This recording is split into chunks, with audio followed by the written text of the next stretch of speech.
just kidding. I love playing with Merrill. So, Will, He gets my sense of humor.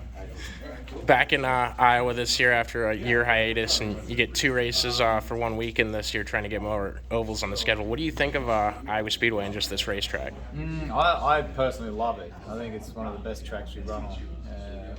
It's always really good racing. There's heaps of degradation in the tyres, so there's a lot of strategy opportunities, and yeah, it's the sort of ovals we need to go to. Absolutely. And then kind of in your career arc, I guess, you kind of had a resurgence this season. I didn't know if you kind of viewed that as the same way. I mean, you've always been a guy that's near the front, but even more so this season so far. Yeah, definitely a great season. Certainly racing well this year and got a really good group on my car.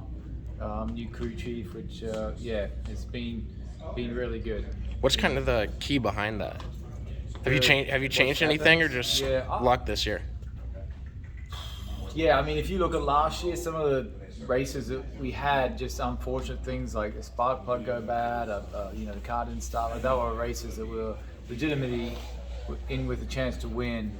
Getting taken out of Mid-Ohio, probably was going to be a podium there. And top 5 at Indy, which was double points. So all those sort of days put us in a position to be right at the front. But just been around the game a long time. I know what it takes to win a championship, and I know what it takes to ruin a championship. So you're just using all the miles that I've had and years I've had in this to get it done.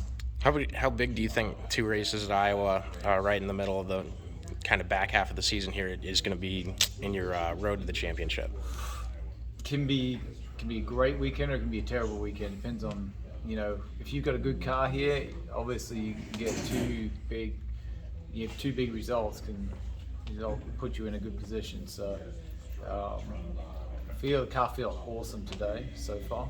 Obviously got still quite a bit of testing to go, and then got to turn up for the race weekend, but keep working away at it and turn up with a car that could hopefully have a chance to win. There hasn't been a lot of action here, unfortunately, in the past couple of years. Has the track changed at all since you've been here last time you were here? How do you think it feels like exactly the same. I think it's changed at all. Yeah, I didn't as soon as I went out, we were straight at the lap time that we were when we were here last year. So it feels exactly the same. So they kept up on those.